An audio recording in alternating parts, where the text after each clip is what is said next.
বাংলা সিনেমার ইতিহাসে এমন কিছু সিনেমা আছে যেগুলো শুধু সিনেমা না, একটা সময়ের আবেগ। আর সেই তালিকায় সবচেয়ে আলোচিত নামগুলোর একটি হলো বেদের মেয়ে জ্যোৎস্না। আজকের ভিডিওতে আমরা জানব কেন এত জনপ্রিয় হয়েছিল বেদের মেয়ে জ্যোৎস্না, কত টাকা আয় করেছিল এই সিনেমা, কত বাজেটে তৈরি হয়েছিল, আর কিভাবে এই সিনেমার বহু বছরের রেকর্ড ভেঙে দেয় শাকিব খানের প্রিয়তমা। চলুন শুরু করা যাক। 1989 সালে মুক্তি পায় বেদের মেয়ে জ্যোৎস্না। সিনেমাটি পরিচালনা করেছিলেন তোজাম্মেল হক বকুল। মূল চরিত্রে অভিনয় করেন ইলিয়াস কাঞ্চন এবং অঞ্জু ঘোষ। উইকিপিডিয়া সিনেমার গল্প ছিল এক রাজপুত্র আর বেদের মেয়ের প্রেম কাহিনী নিয়ে। লোককাহিনী, প্রেম, আবেগ আর গ্রাম বাংলার সংস্কৃতিকে এত সুন্দরভাবে উপস্থাপন করা হয়েছিল যে মানুষ সিনেমাটির প্রেমে পড়ে যায়। এখন প্রশ্ন হলো, কেন এত জনপ্রিয় হয়েছিল এই সিনেমা? প্রথম কারণ ছিল এর গান। বেদের মেয়ে জ্যোৎস্না আমায় কথা দিয়েছে গানটি সেই সময় গ্রাম থেকে শহর সব জায়গায় মানুষের মুখে মুখে ছিল। শুধু সিনেমা হলেই না, ক্যাসেট দোকানেও এই সিনেমার গান ব্যাপক বিক্রি হয়েছিল। তথ্য অনুযায়ী সিনেমাটির অডিও ক্যাসেট মাত্র এক মাসেই প্রায় 1 লাখ কপি বিক্রি হয়েছিল। উইকিপিডিয়া দ্বিতীয় কারণ ছিল এর আবেগপূর্ণ গল্প। রাজপুত্র আর বেদের মেয়ের অসম প্রেম দর্শকদের হৃদয় ছুঁয়ে গিয়েছিল।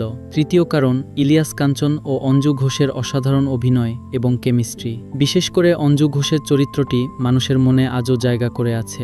মজার বিষয় হলো, সেই সময় আরও অনেক জনপ্রিয় সিনেমা মুক্তি পেয়েছিল, যেমন অশিক্ষিত চাঁদনী, দাঙ্গা বাবা কেন চাকর। তবে এত সিনেমার ভিড়েও বেদের মেয়ে জ্যোৎস্না আলাদা জায়গা তৈরি করে নেয়, কারণ এই সিনেমা ছিল সম্পূর্ণ ভিন্ন ধরনের লোকস ফ্যান্টাসি ও রোমান্টিক গল্পের মিশ্রণ।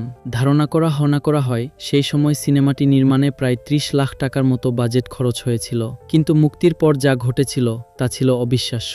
বেদের মেয়ে জ্যোৎস্না প্রায় 20 থেকে 25 কোটি টাকার বেশি আয় করে বাংলাদেশের ইতিহাসে সবচেয়ে বেশি আয় করা সিনেমায় পরিণত হয়।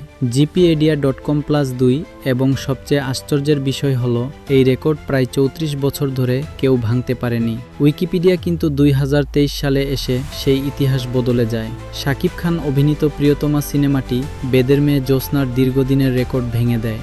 তথ্য অনুযায়ী প্রিয়তমা প্রায় 41 থেকে 42 কোটির বেশি আয় করে বাংলাদেশের নতুন হাইয়েস্ট গ্রসিং সিনেমা হয়ে ওঠে। উইকিপিডিয়া+2 তবুও একটা কথা সত্য, রেকর্ড ভাঙা গেলেও বেদের মেয়ে জ্যোৎস্নার জনপ্রিয়তা আর মানুষের আবেগ আজও অটুট। আপনার কি মনে হয় আজকের সময়েও বেদের মেয়ে জ্যোৎস্নার মতো সিনেমা তৈরি সম্ভব? কমেন্টে আপনার মতামত জানান। আর বাংলা সিনেমা, নাটক ও তারকাদের নতুন নতুন আপডেট পেতে সাবস্ক্রাইব করুন নাটক সিনেমা প্রেমী। ভিডিওটি ভালো লাগলে লাইক, কমেন্ট এবং শেয়ার করতে ভুলবেন না। ধন্যবাদ।